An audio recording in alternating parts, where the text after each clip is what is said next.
surprisingly, it's not as busy as we thought it would be today. We got to Bel Air Mall, got a parking spot pretty easy, so I'm really outside with the bull. It's really live. This is Tahanta's Shadow, 1,900 pounds. He's retired, so he's just here for the fun. The next thing that we're going to try is putting your iPhone in an empty glass cup, dropping it in the water. Well, the internet never sleeps, meaning if you blink, something new is trending online. Well, since then, it has been viewed more than 40,000 times, and here's why. But really, it can be used with any smartphone device to take photos. All you need is one of these. It was created by researchers at Virginia Tech, and it's aimed at bringing your normal kitchen into the digital age. Nothing you post on the internet is private. Someone, somewhere will find it, even if your settings are set to private. I'll admit that I have a Facebook, a Twitter, Pinterest, Vine, Instagram. The list goes on. And I make it a point to keep all of my personal data private. But what if you're done and want to delete those accounts? Well, I found a website just for that. AccountKiller.com is designed to give you shortcuts to delete various social media accounts. You have options to delete your Facebook, your Google, your Yahoo, your iTunes, your SoundCloud.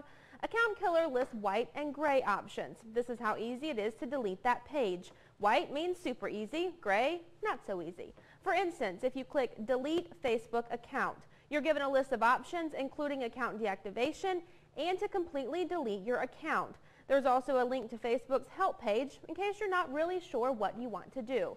Facebook is in the white category. Now let's look at Groupon. It's gray. Account Killer gives you a link to Groupon's privacy settings and then to the Contact Us section. There's also a section within Account Killer with more information under each category, including how to delete your information if it has been shared by a third party. Well, I hope all of this information helps. I posted a link to learn more about Account Killer under the Find It section of local15tv.com. Well, not this go round. We're talking about YouTube, and the folks asking your questions for you directly to President Obama are a few of your favorite YouTubers. If you are a YouTuber or you watch a lot of YouTube videos, then chances are you recognize these names: Bethany Moda, Glozell Green, and Hank Green. Those are the people who have been invited to speak to the president following his State of the Union address January 20th. 2 days later, January 22nd, they've been invited to have a conversation with Obama about, quote, top concerns facing them and their audience. But it's not just their questions. Yours could get asked too. YouTube is asking users to post questions for the president.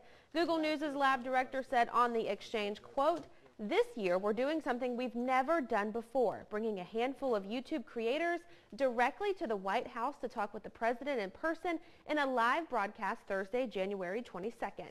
I've posted a link to learn more about how you can ask your question to the president on our website, local15tv.com. I love the term YouTubers. YouTubers. It's a real thing. YouTube pays big bucks these days.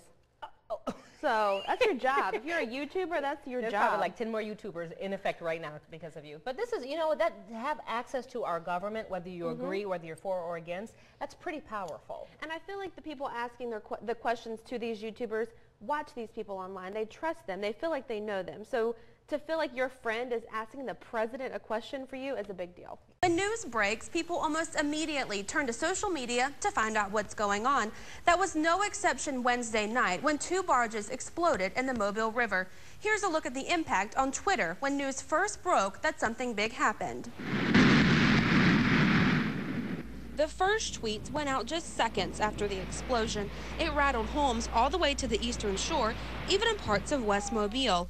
Mobile Fire Rescue was on the scene within minutes, tweeting this. Units on the scene on east side of Mobile River where a fuel barge has exploded and is on fire. Local 15 News retweeted that and sent crews into action. Less than an hour after the first explosion, we learned that 3 people were injured. Our Christian Jennings tweeted, 4 explosions along Mobile River, at least 3 injured. Now you're looking at some photos tweeted by folks near the scene. It quickly gained national attention with hashtags like Mobile Explosions, Pray for Mobile, and the most popular, Barge Explosions.